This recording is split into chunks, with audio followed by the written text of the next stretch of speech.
घर की जो छोटी लाडली पुत्री है, उस बेटी का नियम देखिए कितना प्रबल है कि वो अपने बाप को भी देखकर आंख बंद कर लेती है कि मेरा पिता खड़ा है तो मुझे मर्यादा में रहना चाहिए।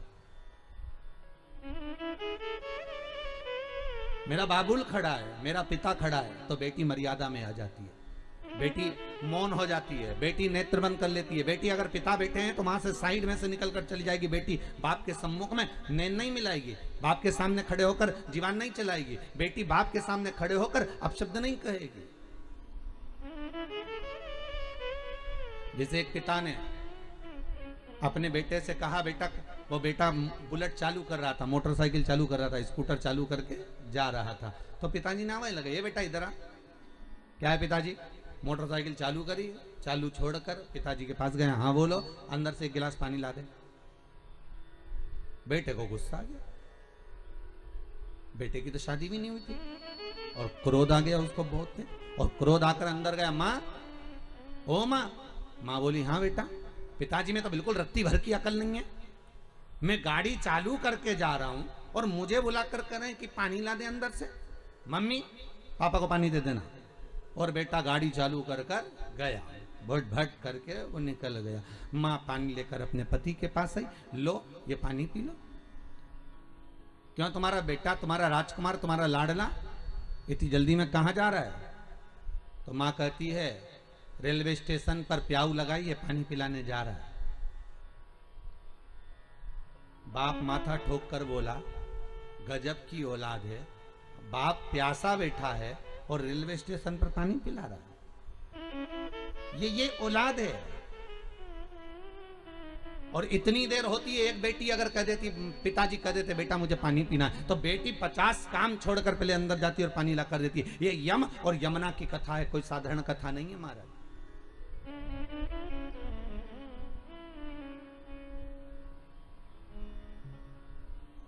यमुना अपने पिता के सामने नेत्र, संध्या देवी कह रही है, तू नेत्र खोलकर देख, तो नेत्र खोलकर बात तो कर अपने पिता से। नहीं मां, मर्यादा देखिए बेटियों की।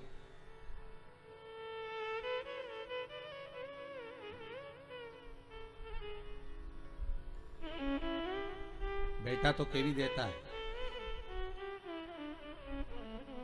एक बढ़िया शानदार मोबाइल दिला दो पापा, और बेटी नहीं कहती। बेटी सोचती है जब होगा जब हो जाएगा, अभी पापा की दशा ऐसी नहीं है कि वो कुछ दिला सके, अभी पिता की ऐसी दशा नहीं है कि वो दिला पाएंगे। मेरे बाबुल की दशा में जानती हूं, एक बेटी अपने बाप की दशा को जल्दी पहचान जाती है कि मेरे पिता के पास में इतना धन नहीं है, मेरी माँ के पास में इतनी दौलत नहीं कि मेरे माँ बाप मुझे अच्छे कपड़े दिला दें या अच्छे वस्त्र दें। बेटा तो डिमांड कर लेता है, बेटा तो खड़ा होकर कह देता है मुझे अच्छा पढ़ना है, मुझे वहां जाना है, मुझे मेरे दोस्त एंजॉय करने जा रहा है, मेरे दोस्त वहां जा रहा है, मेरे दोस्त वहां जा रहे हैं, मुझे जाना है, 500 रुपए दो, 1000 रुपए दो, 2000 रुपए दो। और बाप बेचारा जेब में से टटोल कर उस बेटे को दे भी देता है। पर बेटी कई बार ऐसी जगह आती है जहां बेटी का मन भी करता है कहीं जाने का, बेटी का मन भी करता है कुछ अच्छा खाने का, बेटी का मन भी करता है कुछ अच्छा पाने का, तो भी बेटी अपने बाबुल की दशा देखकर, बेटी अपने पिता की दशा देखकर, बेटी अपनी माँ की दशा देखकर उसके मुख से शब्द नहीं निकलता। क्यों? क्योंकि उसका भी दिल करता है कि मैं मेरे भैया जैसा करूं, मैं मेरे भैया जैसी पढ़ाई करूं, मैं मेरे भैया जैसी आगे बढ़ूं। हर बेटी की दिल तमन्ना रहती है, जब भाई को देखती है तो बेटी का मन भी करता है कि मैं ऐसा करूं, पर पिता की दशा देखकर, मां की दशा देखकर बेटी मौन हो जाती है, बेटी की मौनता हो जाती है। वो उस जगह पर मौन है, वो उस जगह पर चुप है, वो उस जगह पर शांत हो जाती है कि अब मैं अगर बोलूंगी और मेरे पापा के पास में नहीं होगा तो वो बेचारे क्या सोचेंगे कि मेरी बेटी को मैंने नहीं दिलाया। तो बेटी कभी नहीं कहती, हाँ जरूर जाकर जरूर देखती है, मेरे बाबुल के पास पहुंचकर पापा के पास में भले चली जाएगी, पानी ला देगी, चाय बना देगी, पापा मैं चाय ला दूं आपको, हाँ बेटा मैं आपको पानी ला दूं बाबू, हाँ बेटा मैं पानी रख दूं बाहर, हाँ बेटा मैं पाँव धो लूंगा। बाप भले बेटी का स्नेह और बेटी का बाप के प्रति स्नेह है। ये शिव महापुराण में अगर आज यमुना जी के जन्म की कथा निकली है, यमुना के कालंदी के प्रागट्य की कथा निकली है, तो ये कथा द्वारिका खंड में से कालंदी प्रसंग में से मैं बाच रहा हूं। अगर कोई पढ़ना चाहे तो पढ़ सकता। कोई कहे कि यमुना जी का ये चरित्र कहाँ से लेकर आए, तो आप द्वारकाधीश कथा में से कालंदी प्रसंग को निकालकर उसमें पढ़ सकते, उसमें से प्राप्त कर सकते, आप उसमें से निकाल सकते। बेटी बेटी होती है। पटरानी यमुना 4 साल की थी, पर यमुना जी के नेत्र पिता से नहीं मिलाए। आज भी यमुना के नेत्र नीचे ही हैं। अगर आप लोगों ने कभी यमुना जी का दर्शन करा हो, तो जैसे मेरे श्री जी बाबा के नेत्र हैं, वैसे यमुना जी के नेत्र भी नीचे हैं। यमुना जी के नेत्र सामने नहीं है, यमुना तिरछे नेत्रों वाली नीचे नेत्र है। कटाक्ष यमुना जी के नीचे है। बाबुल से नहीं मिलाती, बाबुल की दशा देखती है। और कितना सुंदर प्रसंग है, जब सूर्य नारायण भगवान परिक्रमा करते करते संध्या देवी के कक्ष में पहुंचते हैं, तब संध्या देवी बाद में जल लेकर आती है। सबसे पहले यमुना दौड़कर अपने पिता के लिए पानी लेकर जाती है। मेरा बाबुल आया है बहुत समय के बाद, क्योंकि ये कर्म में लगे हैं, ये धर्म कर्म में जब मनुष्य व्यस्त हो जाता है, उसके लिए एक बेटी का होना जरूरी है, क्योंकि बेटी ही एक ऐसी होती है जो सम्मुख में आकर खड़ी हो जाती है। बाबुल ये लीजिए, मैं तुम्हारे लिए जल लेकर आई हूं। यमुना दौड़कर 4 वर्ष की बेटी और नेत्र बंद, तो मां संध्या कर रही है। अपना बाबुल आया है, आपका पिता आया है, सूर्य नारायण जी आए, भास्कर देव आए, रविकर आए, आप इनसे कुछ बोलोगी नहीं? यमुना मौन। कितना सुंदर प्रसंग है। जैसे पिता आए तो यमुना ने अपना मुख अपनी मां की साइड कर लिया, और मां उसकी बालों को हाथ से संवार रही है, यमुना के केशों को। पटरानी यमुना के केशों को मां संवार रही है। देखिएगा कितना सुंदर प्रसंग है। माता संध्या की गोद में यमराज जिस जंघा पर बैठता था, जिस गोद में बैठता था, उस गोद में, उस स्थान पर यमुना कभी नहीं बैठी। बहुत ध्यान दीजिएगा कथा पर। शायद ये कथा आप लोगों ने सुनी ना सुनी, पर बहुत ध्यान दीजिएगा। मां संध्या की गोद में, अपनी माता की गोद में, जिस गोद में यमुना बैठती थी, जिस ओर बैठती थी, और यमराज जिस ओर बैठता था, यमुना उस यमराज वाली जगह पर भी नहीं बैठी।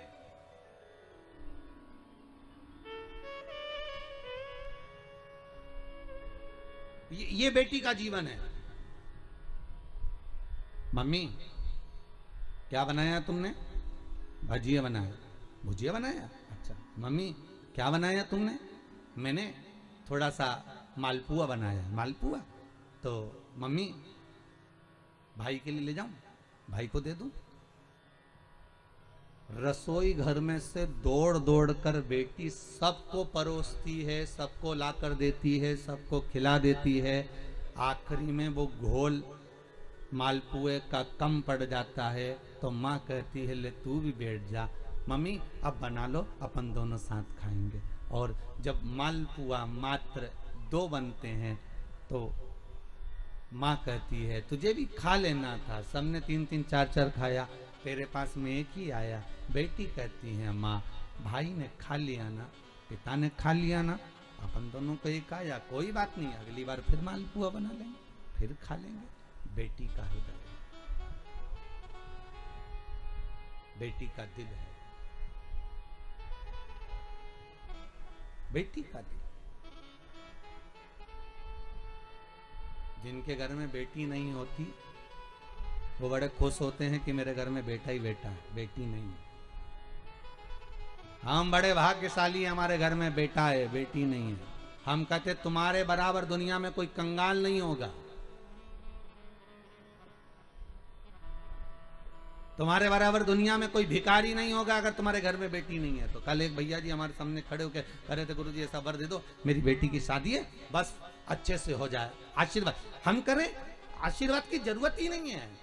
3 के भाग्य का धन हर व्यक्ति को मिलता है। पहला बहन बेटी के भाग्य का, दूसरा गौ माता के भाग्य का, तीसरा संत और ब्राह्मण के भाग्य का। अगर आपके घर में बहन बेटी आ रही है, आपके घर में बहनें आ रही हैं, आपके घर में बेटी ने जन्म लिया है, तो उसके भाग्य का धन तुमको जरूर मिलेगा। दूसरे नंबर पर गौ माता अगर तुम्हारे घर में है, या तुम गाय को 1 रोटी दे रहे हो, गौ माता की सेवा कर रहे हो, भले तुम्हारी गरीब परिस्थिति है, भले तुम्हारे पास में कुछ भी नहीं है, तो भी तुमने अगर गौ माता की सेवा करी है, गाय को 1 रोटी दी है, गाय को चारा दिया है, गाय की सेवा करिए तो उसके भाग्य का धन तुमको जरूर मिलेगा। दूसरा, तीसरे नंबर पर है संत ब्राह्मण के भाग्य का। अगर कोई ब्राह्मण, कोई संत, कोई साधु, कोई सन्यासी, कोई तपस्वी, कोई साधक, कोई उपासक, कोई ब्राह्मण तुम्हारे घर में आया है, तुम उसकी सेवा कर रहे हो, तुम उसको एक गिलास पानी भरकर पिला रहे हो, तुम उसको भोजन बनाकर खिला रहे हो, उसके भाग्य का धन घटेगा नहीं, उसके भाग्य का धन तुमको प्राप्त होगा। ये तीन के भाग्य का धन कभी नहीं कटता। पहला बहन बेटी के भाग्य का, दूसरा गौ माता के भाग्य का, तीसरा संत ब्राह्मण के भाग्य का। ये कभी नहीं घटता, ये बढ़ता है, ये घटने वालों में से नहीं है। अगर तुम्हारे घर में बहन बेटी आई है और तुमने उसको एक साड़ी भी दी है तो तुम्हारे घटने वाला नहीं है, वो बढ़कर ही तुम्हें मिलेगा। तुमने गाय को अगर एक रोटी दी है, उसका भाग्य तुमको प्रबलता में ही प्रदान करेगा। किसी संत ब्राह्मण को अगर आपने एक गिलास पानी पिलाया, एक अन्न का दाना खिलाया, एक भोजन कराया, तो उसका पुण्य आपको प्रबलता में प्राप्त होगा, वो घटेगा नहीं। ये घटने वालों में से नहीं है कि घट जाएगा, ये प्रबलता में प्राप्त हो जाएगा।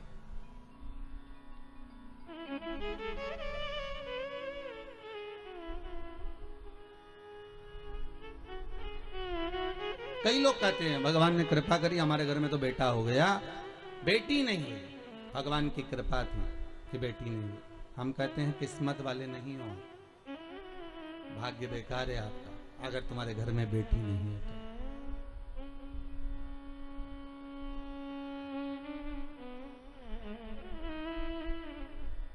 पूछा गया, किसी ने पूछा कि गुरुदेव, जिसके यहाँ पर बेटी नहीं होती, आप कहते हो उसका भाग्य अच्छा नहीं होता, ये बताओ भगवान फिर बेटी क्यों नहीं देता? फिर तो उसको बेटी देना चाहिए। हर एक व्यक्ति के घर में एक बेटी तो देना ही चाहिए।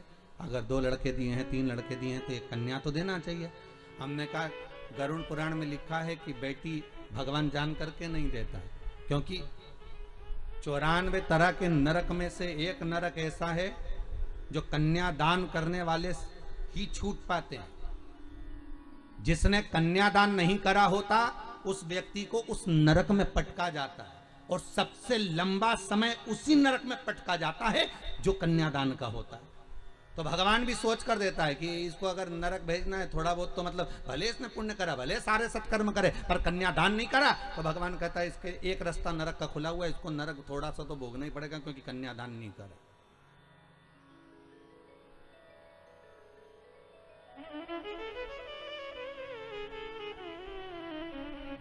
कुछ सहज नहीं है बेटा। यमुना नेत्र बंद करती है, नेत्र बंद। मां कह रही है,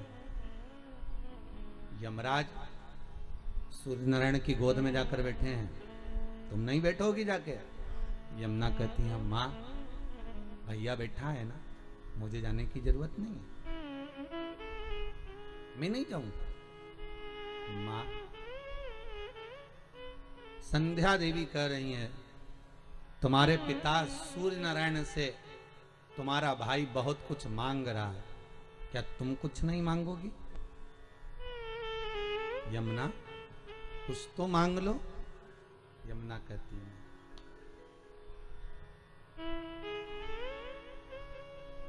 मैं नहीं मांगूंगी। 12 वर्ष की यमुना जी हो गई। कितने साल की हुई?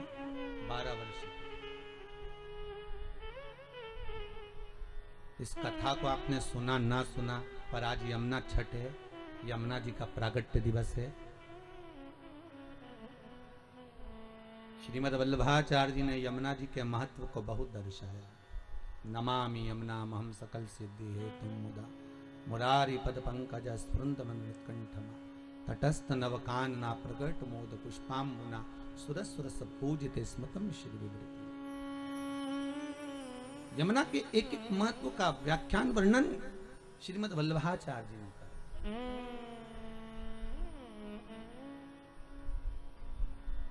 12 वर्ष की यमुना जी हो गई। बेटी छोटी में भी त्याग करती है। अगर भाई भोजन करने बैठा है तो माँ बेटे को अच्छा दे देती है, बेटी को थोड़ा कमजोर दे देती है। कपड़े दिलाने लेकर जाएगी तो बेटे को अच्छा दिला देगी, बेटी को थोड़ा कमजोर दिला देगी। पिता, बेटा छोटा है और बेटी अगर बड़ी है तो बेटे को 2 बिस्कुट के पैकेट ज्यादा दिलाएगा, टॉफी ज्यादा दिलाएगा, बड़ी बेटी को थोड़ा कम दिलाएगा। गम कितना खा रही है बेटी? यमुना गम कितना खा रही है?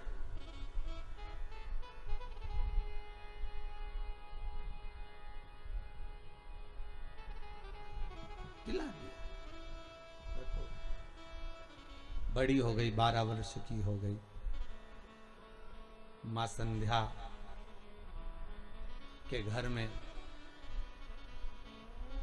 और 2 बच्चों का जन्म हो गया, और 2 जन्म। ताप्ती और शनि। एक लड़की और हो गई, क्या नाम था? ताप्ती और शनि। पूरी दुनिया में केवल एक ही नदी ऐसी है जिसके अंदर हड्डियां ले जाकर डाल दो तो 20 मिनट के अंदर गल जाती है, वो ताप्ती नदी है। 20 मिनट में हड्डियां गल जाती है, ताप्ती। 2 बेटी, एक बेटी और एक बेटा और हो गया, शनि महाराज और ताप्ती। यमुना 12 वर्ष की, 12 वर्ष। आज मौन थी। ताप्ती ने पूछ लिया। ताप्ती बोली, यमुना तू बहुत मौन रहती है, कुछ बोलती क्यों नहीं है? तेरे मन में क्या है? तो कुछ तो बोल।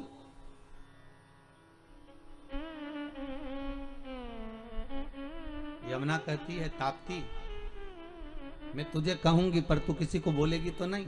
ताप्ती कहती, नहीं नहीं मैं नहीं बोलूंगी, बता अच्छा क्या बात है, तू बोल क्या कहना चाहती है। और धन्य है यमुना, धन्य धन्य। हरि खम्मा हरी यमुना मां झांकी अलबेली। धन्य।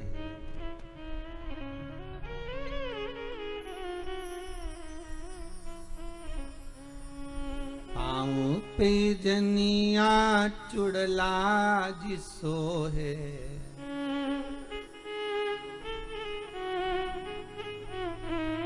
शीश चुनर मोरी माँ झांकी अलबेली। हरि खम्मा हरी यमुना माँ झांकी अलबेली। धन्य है यमुना, तू धन्य।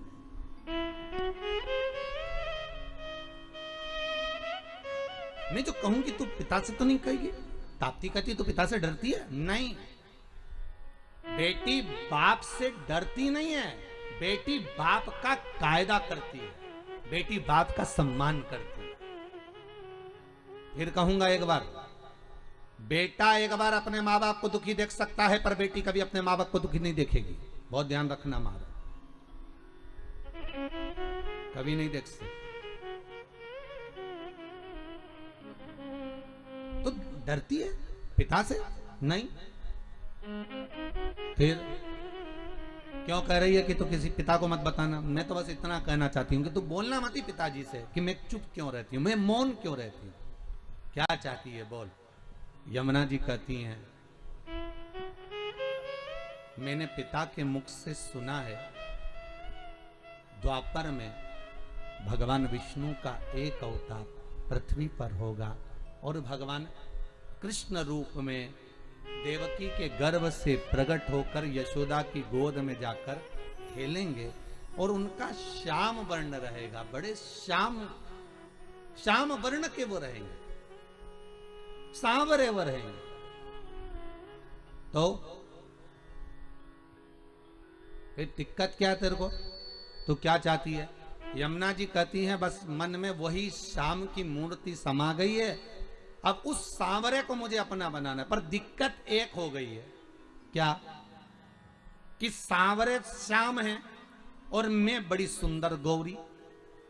कहते हैं 33 कोटि देवताओं में सारे देवी देवताओं को लाकर खड़ा कर दो और उन देवी देवताओं की पुत्र वधुओं को खड़ा कर दो, उनकी बेटियों को खड़ा कर दो, उसमें भगवान सूर्य नारायण के सारे बच्चों को खड़ा कर दो, सारे देवी देवताओं की संतानों को लाकर खड़ा कर दो, उसमें सर्वश्रेष्ठ सुंदरता अगर किसी की थी तो महारानी यमुना की थी। इतनी सुंदर, इतनी गौरवर्ण, पूरा शरीर गौरा, मां बड़ी सुंदर, बड़े बड़े नयन, पर पिता के कारण नीचे दृष्टि रखती थी।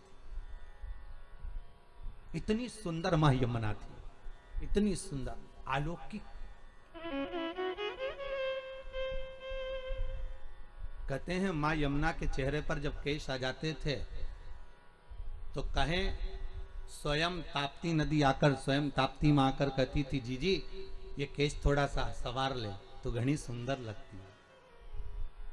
बहुत ध्यान देना, बहुत ज्यादा सुंदर थी इसलिए ताप्ती भी थोड़ा सा ध्यान देना, थोड़ा सा। ताप्ती कौन है? बहन। इसके बाद भी थोड़ा सा मन में ईर्ष्या का भाव आ जाता है, थोड़ा सा। अब देवरानी जेठानी में देख लो, अगर एक आध देवरानी सुंदर हो या जेठानी सुंदर हो, या एक आध जेठानी बहुत काम करने वाली हो, एक आध देवरानी बहुत काम करने वाली हो, तो ही उसको लगे कि बताओ ये कहाँ इतना मन में आ जाए, इतनी सुंदर बहन है। सुंदरता का भाव, यमुना बड़ी सुंदर। दिल में बस एक ही बात अड़ गई कि वो सांवला है।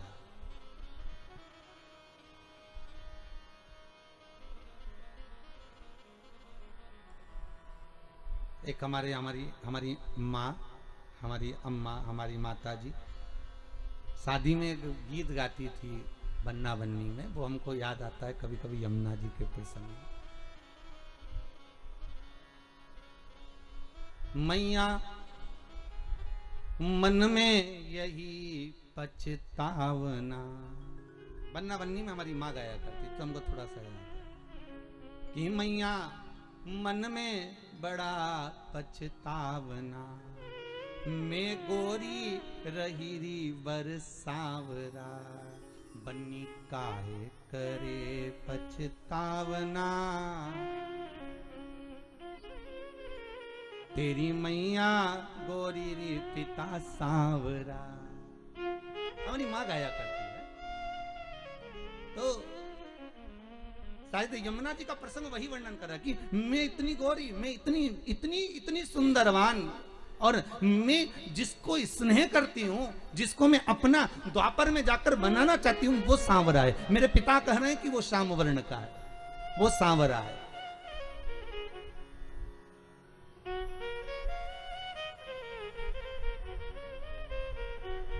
और उस सांवरे को मैं अपना कैसे बना सकती हूँ, क्योंकि मेरा स्वरूप और उसका स्वरूप एक होना चाहिए। मैं क्या करूं, तू बता। तब ताप्ती ने बड़ा सुंदर भाव कहा, एक काम कर, कृष्ण को पाने के लिए बहुत सुंदर संवाद तुलसीदास जी ने भी लिखा है। जब तक तुम्हारे हृदय में शंकर नहीं बैठेगा, तुलसीदास जी कहते हैं, तब तक तुम राम कथा में प्रवेश नहीं कर सकते। जब तक राम तुम्हारे अंदर नहीं आ सकता, कब आएगा राम? जब तुम शंकर की कथा में प्रवेश करोगे। राम कब मिलेंगे? जब तुम शिव कथा में प्रवेश करोगे। कृष्ण कथा कब मिलेगी? जब तुम शंकर की कथा में प्रवेश करोगे। इसलिए राम कथा की शुरुआत तुलसीदास जी, वाल्मीकि बाबा शंकर की कथा से करते हैं, और श्रीमद् भागवत की शुरुआत वेद व्यास जी शिव कथा से करते हैं, शंकर की कथा से शुरुआत करते हैं। भागवत जी को भी उठाकर देखिए, शिव की कथा प्रथम में आएगी, फिर बाद में सारी कथा चालू होगी। राम कथा को उठाकर देखिए, शिव कथा प्रथम में आएगी, इसके बाद रामचरितमानस चालू होगी। विष्णु पुराण उठाकर देखिए, सबसे पहले शंकर का प्रसंग आएगा। अगर हमें जिस देवता की आराधना करना है, स्वयं देवी भागवत, नवरात्र में अगर आप देवी भागवत पढ़ रहे हो, नवरात्र में अगर देवी भागवत को सुन रहे हो, तो देवी भागवत का भी स्मरण करोगे तो सबसे पहले शंकर की कथा आएगी। सारी पुराणों में सबसे पहले शंकर को लाकर दिया गया। क्यों? क्योंकि शंकर की अगर कथा में तुम प्रवेश कर गए, शंकर का स्नेह तुमने पा लिया, शंकर का अनुमोदन अगर तुमने कर लिया, शिव स्मरण में अगर तुम डूब गए, तो तुम्हें जिस देवता का तुम भजन कर रहे हो उसको पाने में देरी नहीं लगेगी, वो मिल जाएगा।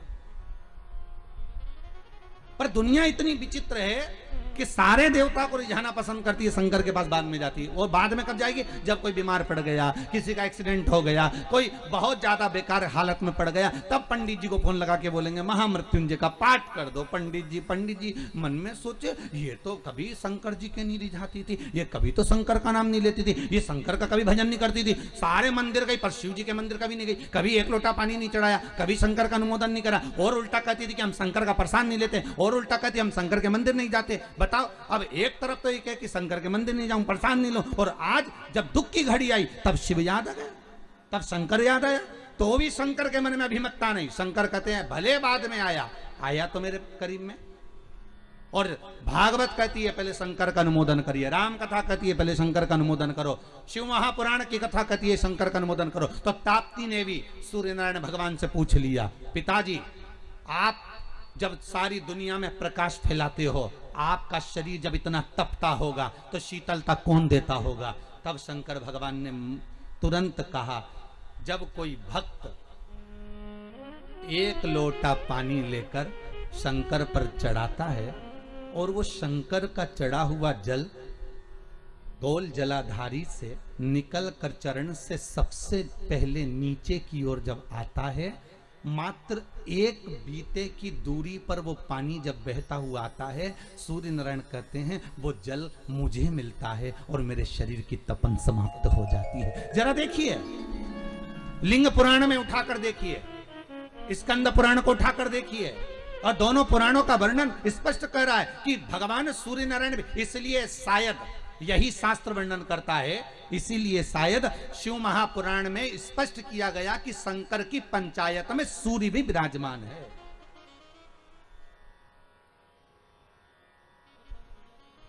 शंकर जी की पंचायत का मंदिर है क्या पांडे तारा में कहीं? शिव पंचायत का? अरे बोलो तो सही, शिव पंचायत का कोई मंदिर है? नहीं है। शिव परिवार का तो होगा पर पंचायत का नहीं होगा। पंचायत का मंदिर तो मुझे नहीं लगता कि प्रतापगढ़ में भी है, शायद है प्रतापगढ़ में पंचायत का मंदिर, बहुत बढ़िया होना चाहिए, बहुत बहुत सुंदर बात। शिव पंचायत, पंचायत में कौन कौन होते हैं? शंकर, दुर्गा जी, सूर्य नारायण भगवान, भगवान नारायण और गणेश जी महाराज, बस ये पंचायत। और परिवार में कौन कौन होते हैं? पार्वती, कार्तिकेय, गणेश, शिव, नंदी, ये परिवार। शिव पंचायत में केवल 5, और शायद इसीलिए शिव महापुराण की कथा में जो पंचायत का महत्व कहा गया, उस पंचायत में सूर्य की भागीदारी जो कही गई है कि एक बीता, आपके यहां अगर कहीं पर आपने शिवलिंग का दर्शन करा होगा, ये शिवलिंग है, ये जलाधारी है, ये पानी निकलने का स्थान है, यहां से जहां से पानी नीचे गिर गया और गिरने के बाद जब एक बीते तक जाता है, उस एक बीते पर सूर्य नारायण भगवान का भाग चालू हो जाता है। एक बीते क्यों कहते हैं? जिसको चर्म रोग हो जाता है, जिसका शरीर सफेद पड़ गया, चमड़ी बेकार हो गई, काला पड़ गया, शरीर में कहीं चट्टे पड़ गए, कहीं शरीर में दाने पड़ गए, पूरा चेहरा बेकार हो गया, पूरा शरीर बेकार हो गया, तो क्यों कहते हैं कि एक बीता जब पानी बह जाए, उस बहे पानी को हाथ का लेपन कर कर शरीर पर लगा लिया जाता है, शरीर ठीक होने लगता है, सूर्य का भाग वहां से चालू हो जाता है।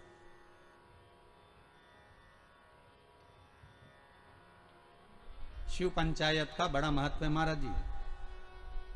अगर आप लोगों ने लिंग पुराण पढ़ी होगी या शिव महापुराण पढ़ी होगी तो उसका बड़ा महत्व है महाराज।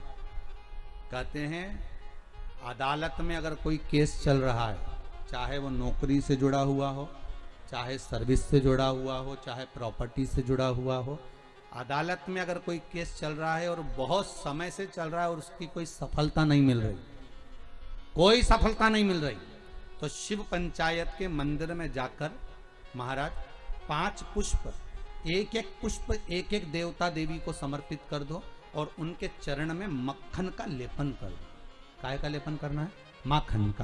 माखन का लेपन कर दो और 5 देवताओं के सामने चौमुखी 5 दिए लगा, 4 बत्ती के घी के, गाय के घी के, एक एक देवता के सामने एक एक दिया लगाओ पंचायत का, और काम ना कर कर वापिस लौट कर आ जाइए। वो केस विजयता अगर देगा तो आपके पक्ष में ही देगा, हार नहीं सकते। शिव पंचायत का बहुत प्रबल भाव है महाराज। शिव पंचायत कोई साधारण नहीं होती।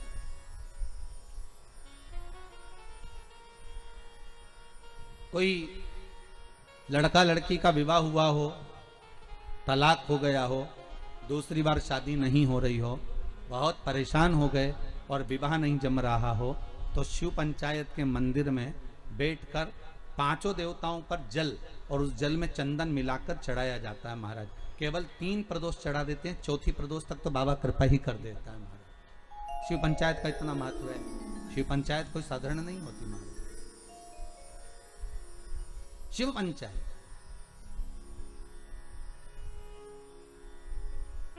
जिसकी कमर का गुरिया खसक गया हो,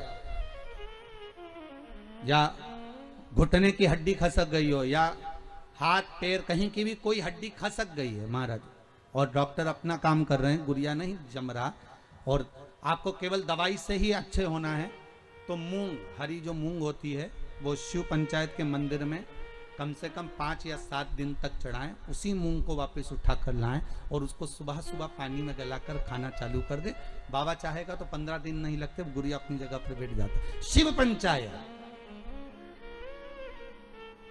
शिव पंचायत का बड़ा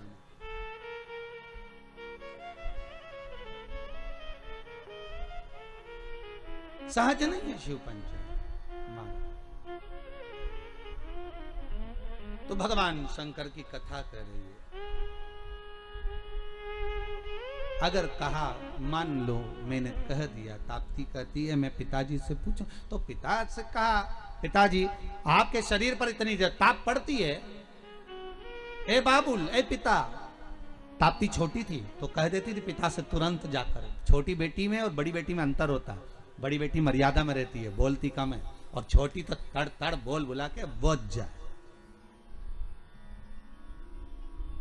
उसको जो बोलना है ना छोटी को, वो तो बोल देगी, वो रुकती नहीं है। बहनों में यही भाव है। बहनों में जो बड़ी बहन होती है ना, वो थोड़ी शांत रहती, शीतल रहती, और छोटी वो तो 2 मिनट, जी जी तू चुप रहे, मैं सब बोल दूंगी, बस बात इतनी। तू तो ये बता लड़का पसंद है कि नहीं है, जो माने का देखा, तो वो कह दे नहीं इतना कोई बस, तो तू क्या करना है, तू शांति बैठ, बाकी सब मैं निपटा दूंगा। और छोटी गई, मम्मी हाँ तुम जीजी की शादी जहां कर रही हो ना, अच्छा नहीं लग रहा है, बताओ। वो बड़ी नहीं बोल पाई, इसने जाके बोल दिया और सबके सामने बोल दिया। ले तो दूल्हा भी मैं बैठा था, बापड़े ने सोचा चलो वापिस ही चलो, क्या करे।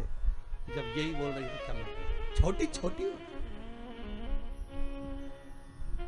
बोलती नहीं, बड़ी बोलेगी नहीं, और छोटी तुरंत ओ बोला बोल चली बस जा। अच्छा शादी ब्याह में भी बहुत ध्यान रखना पड़ता। बड़ी बहन की शादी कैसे भी कर दो, पर छोटी की में अगर जरा सी कमी रह जाए ना, तो बोले बिना नहीं रहती। हाँ इतना था तो भी तो अच्छे से नहीं करी, बस बताओ। छोटी छोटी होती है, हम तो कहते छोटी खोटी भी होती है। छोटे खोटे बहुत उद्यमी भी रहते, बोलने में भी एकदम फटाक, जो बोलना है बोल दिया। ताप्ती ने कह दिया पिताजी आपसे बस केवल इतना कहना है कि आपको वो शीतलता, जब आपका शरीर इतनी तपन देता है, आपका शरीर इतना प्रकाश देता है, तो आपको वो शीतलता कहां से मिलती है। तो भगवान सूर्य नारायण कहते, भास्कर देव कहते हैं, जब कोई शंकर पर 1 लोटा पानी चढ़ाता है, उसका चढ़ाया हुआ जल जब मुझे प्राप्त होता है, तो मुझे उसमें शीतलता का अनुभव हो जाता है। अब विचार करिए, किसी ने हमसे पूछा भी है कि हम सूर्य नारायण भगवान को अर्घ दें और कभी कभी नहीं दें, और हम शंकर के मंदिर में जाकर पानी चढ़ाते हैं, तो उससे सूर्य नारायण भगवान को फल प्राप्त होता है क्या? क्यों नहीं होता। आप अगर शंकर को जल चढ़ा रहे हो तो ब्रह्मा को भी जल चढ़ गया, शिव को जल चढ़ाया तो भगवान विष्णु को भी जल चढ़ गया, शिव को जल चढ़ाया तो जगदम्बा को भी जल चढ़ गया, शंकर को जल चढ़ाया तो गणेश जी को भी जल चढ़ गया, शंकर को अगर जल चढ़ाया तो कार्तिकेय को भी जल चढ़ गया, और शिव को अगर जल चढ़ाया तो 33 कोटि देवता, जहां से पानी बहता है वहां तक 33 कोटि देवता विराजमान होते हैं। इसलिए शंकर का जल लांगा नहीं जाता, वहां 33 कोटि देवता विराजमान होते हैं। सबको जल का भाग मिल गया। एक साधे सब सधे, एक जगह खोदे जाओ पानी तो निकले। खोदो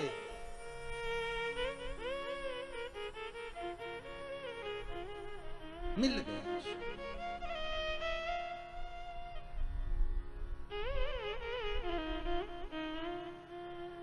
ताप्ती ने सुन लिया,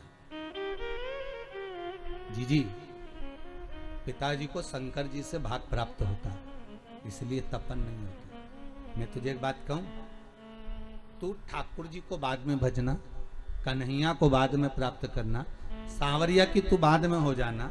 पहले एक निवेदन करती हूं, पहले शंकर का अनुमोदन कर, शिव का अनुमोदन, शिव का स्मरण, हाँ शंकर का स्मरण, हाँ। यमुना जी बोली, पर पिता से मेरे को ये पूछना पड़ेगा कि मैं शिव का स्मरण तो करूंगी, जब तो करूंगी तब तो करूंगी, पर फल कहां मिलेगा?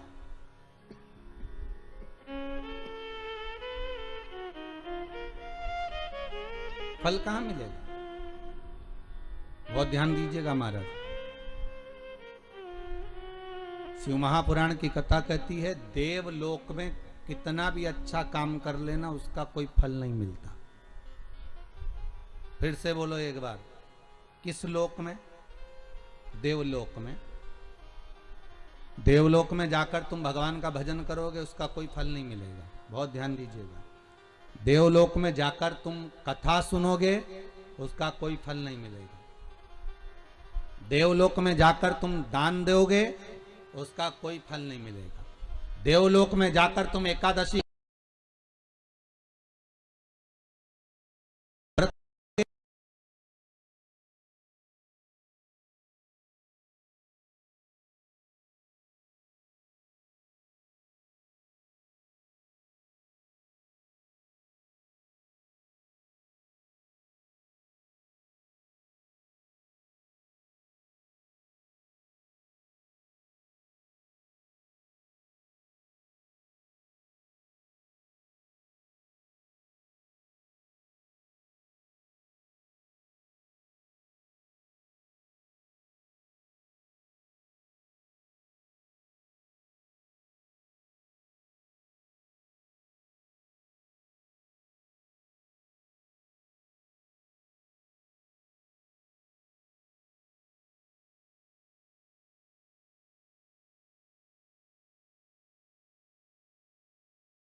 तेरे संग में रहूंगी ओ भोलेनाथ, तेरे संग में रहूंगी ओ भोलेनाथ, तेरे संग में रहूंगी ओ भोलेनाथ, तेरे संग में रहूंगी ओ भोलेनाथ, तेरे संग में रहूंगी ओ भोलेनाथ, तेरे संग में रहूंगी ओ भोलेनाथ, तेरे संग में रहूंगी ओ भोलेनाथ। आओ से दोनों हाथों से ऐसी कृपा कर दे कि अब वो गलती नहीं करूंगा। हो गया, मेरे से गलती हो गई थी। मैंने हो सकता है पीपल का वृक्ष कटवाया हो, बेलपत्री का वृक्ष कटवाया हो, और भी आम के पौधे, ना जाने कितने बगीचे कटवाए होंगे। जब मैंने कॉलोनी काटी होगी, जब मैंने प्रॉपर्टी बनाई होगी, जब मैंने कुछ निर्माण करा होगा, ना जाने कितने ऑक्सीजन देने वाले इन वृक्षों को काटा होगा, तो उसका भाग हो सकता है मेरे कर्म में लिखा होगा। पर आज क्षमा मांगता हूं कि अब नहीं होगा। उस परमात्मा से भले पलंग पर पड़े हो पर क्षमा याचना कर लो, उससे मांगो क्षमा। वो पिता है और बाप हमेशा अपने बच्चे को माफ कर देता है, ये पक्का है। हो सकता है गलती हुई होगी तो मेरा शंभू, मेरा त्रिकालदर्शी, मेरा कैलाशी क्षमा भी कर दे।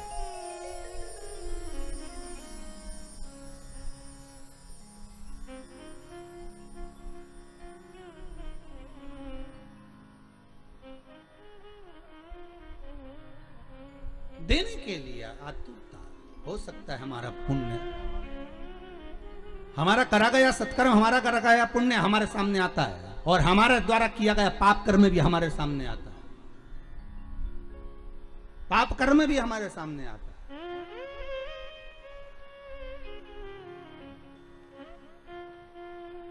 फिर निवेदन करूंगा, मत बुरे कर्म कर बंदे वरना पछताएगा, भगवान की आंखों से तू बच नहीं पाएगा, तू बच नहीं पाएगा।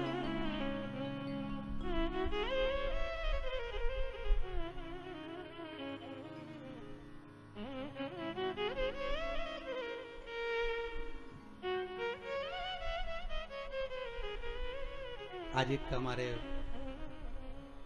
भुसावल महाराष्ट्र के एक शिष्य हैं, वो पुलिस में सर्विस करते हैं, ठीक है। तो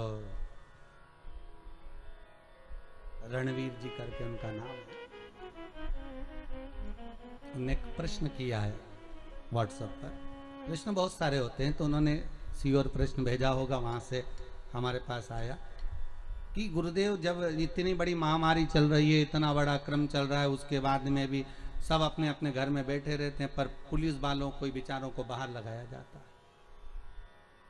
हम पुलिस में सर्विस करते हैं और हम कोई बाहर लगाते हैं। हर जरा सी भी समस्या होगी तो पहले पुलिस बाहर खड़ी होगी। युद्ध भी हो रहा है तो उन्हीं को लगाया जाता है, दंगा भी हो तो उन्हीं को आओ आगे, कोई हड़ताल भी करे तो उन्हीं को आगे रखा जाए, बीमारी भी है तो तुम ही आगे आओ।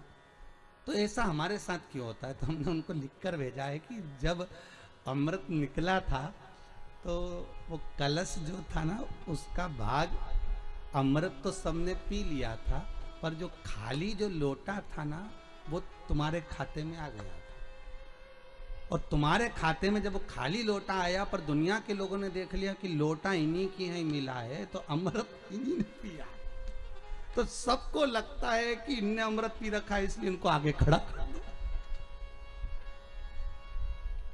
वो लोटा तुम्हारे पास में है, भले अमृत दुनिया ने पिया हो, पर लोटा तुम्हारे पास है। तो दुनिया ये जानती है कि इनने अमृत तत्व को पी रखा है, इसलिए इनको आगे रखा जाए। और विश्वास रखकर जब आप आगे बढ़ते हो, विक्रम जी, हमने उनको कहा, जब आप आगे बढ़ते हो विश्वास रखकर, तो बाबा भी तुम्हारा साथ देता है, तुम घबराना नहीं। अगर महामारी में भी अगर आज आप सामने आकर सेवा दे रही है पुलिस प्रशासन, गवर्नमेंट, सरकार, डॉक्टर, सिस्टर, ये आदि कादिक जितने आगे आकर अगर सेवा दे रहे हैं, तो आपका साथ देने वाला वो शंभू बैठा है। बस आप सत्कर्म करना, उसका ध्यान अच्छे से करना, उसका स्मरण अच्छे से, वो सुख देगा, वो आनंद देगा। तुम्हें स्वयं भगवान की अमृत नाम मिल गया है, तो फिर क्या टेंशन, क्या चिंता? सुख का भान हो, आनंद की अनुभूति हो। यमुना कह रही है कि मैं जाऊं। पिताजी, अगर आप कहते हो कि पृथ्वी पर जाने पर ही फल मिलता है, देवलोक में करा हुआ कोई भी कर्म का फल नहीं है, पृथ्वी पर जाकर किए गए कर्म का फल है, तो मैं पृथ्वी पर जाना चाहती हूँ। भगवान सूर्यनारायण ने कहा, तू पृथ्वी पर कहां जाएगी, किस जगह पर जाएगी और किसका भजन करेगी? तो सूर्यनारायण भगवान के सामने यमुना जी कहती है, बस जिस शंकर की आराधना मेरे पिता करते हैं उस शंकर का अनुमोदन मैं करूंगी। किस लिए करेगी? बस मेरा जो स्वरूप है गोरा, मुझे श्याम बनाना है, श्याम के साथ में रहना है, तो मैं कहाँ जाऊं? भगवान सूर्य नारायण ने कहा, मेरे ही द्वारा निर्मित है कालिंदगिरी पर्वत, मेरा ही एक स्वरूप है। कौन सा पर्वत? क्या नाम था? कालिंदगिरी। कालिंदगिरी पर्वत मेरा एक स्वरूप है। यमुना जाओ भूमंडल पर, तुम वहां जाकर तप साधना करो। कालिंदगिरी पर्वत पर यमुना जी चली गई, 12 वर्ष की थी, तप साधना में जो लगी, ऐसी तप साधना करी शंकर भगवान की, ऐसी तप साधना करी, ऐसी तप साधना करी। शंकर भगवान आ गए, कालिंदी मांग तुझे क्या चाहिए? कालिंदी? यमुना जी कहती मेरा नाम यमुना है। शिव कह रहे नहीं, तो कालिंदगिरी पर्वत पर बैठकर तप करिए, तेरा नाम कालिंदी होगा, बोल तुझे क्या चाहिए? यमुना जी कहती हैं, बस इतना कर दीजिए कि मैं जिस श्याम का भजन करती हूँ उसके जैसा कलर कर दीजिए। शंकर भगवान ने कहा, उसके जैसा बनने के लिए तुझे एक काम करना पड़ेगा। क्या? जल के रूप में तू प्रवाहित होगी और मैं उस जल में एक डुबकी लगाकर बाहर निकलूंगा तो मेरा कलर तुझे प्राप्त हो जाएगा, मेरी भस्म तुझे प्राप्त हो जाएगी। जैसे ही भस्म तुझे मिलेगी तो श्याम वर्ण धारण कर लेगी। और यमुना ने तप साधना करते हुए जल का वेग लिया और उस जल में स्वयं शंकर भगवान ने बैठकर भगवान नारायण का स्मरण करा, तो भगवान का जो भस्म थी वो यमुना जी को प्राप्त होकर यमुना का कलर श्याम हो गया, श्याम यमुना हो गया। और यमुना का कलर जब श्याम हुआ, वही यमुना भ्रमण करती करती करती करती जब आगे बढ़ती बढ़ती ब्रजमंडल में पहुंच गई। ब्रजमंडल में पहुंचने के बाद भी यमुना का मन स्थिर नहीं हुआ। वो सांवरा कब मिलेगा, वो सांवरा कब मिलेगा? तो क्या द्वापर तो आन दो, द्वापर तो आन दो। ये कब की कथा है? ये कथा कब की है? सत्ययुग की। अभी आने वाला त्रेता फिर आएगा, द्वापर तो आन दो। तो द्वापर आएगा तब तो कृष्ण आएगा, तब तक मैं ऐसे ही बहती रहूंगी जल वेग में। हाँ, क्या चाहती हो बोलो? तो कहा, जिस ब्रजमंडल में मेरा सांवरा, मेरा सांवरिया, मेरा कृष्ण प्रगटेगा, उस ब्रजमंडल में मेरा एक महल बनवा दो, मेरे ही जल के ऊपर, मैं उसमें बैठकर साधना करूंगी। यमुना के जल के ऊपर ही एक महल बनाया गया। उस महल में बैठकर यमुना 12 वर्ष की कन्या जब तप साधना में लीन हो गई, कई युग निकल गए, कहते हैं सतयुग गया, त्रेता गया, द्वापर आ गया, और यमुना उस कक्ष से, उस कुंज से, उस कमरे से, उस भवन से बाहर नहीं निकली। यमुना तप करती रही और आखिरी में जब यमुना को सूचना मिल गई कि सांवरा प्रकट होकर मेरे घाट के नजदीक में आ गया, पहली बार जब ठाकुर छोटी सी अवस्था धारण कर कर बाहर आए, तो वही उस कुंज में, उस भवन में प्रवेश कर गए और यमुना जी का हाथ पकड़ा और भगवान कृष्ण खुद यमुना को निकालकर उस भवन से बाहर लेकर आ गए। यमुना को देखकर सांवरिया बोले, तू तो मेरे जैसी दिखती है, मेरा स्वरूप तुझे मिला, तू मेरे जैसी दिखती है। यमुना चरण पकड़ लेती है, कहती है, नाथ बस मैं आपकी ही होना चाहती हूं। भगवान ने कहा, चिंता मत कर, अभी नहीं, जब मैं बड़ा हो जाऊंगा, मथुरा छोड़ दूंगा, जब मथुरा से जाऊंगा तब कालिंदी तुझे लेकर द्वारका जाऊंगा, तुम मेरे साथ चलना, मेरी पटरानी बनकर बैठना।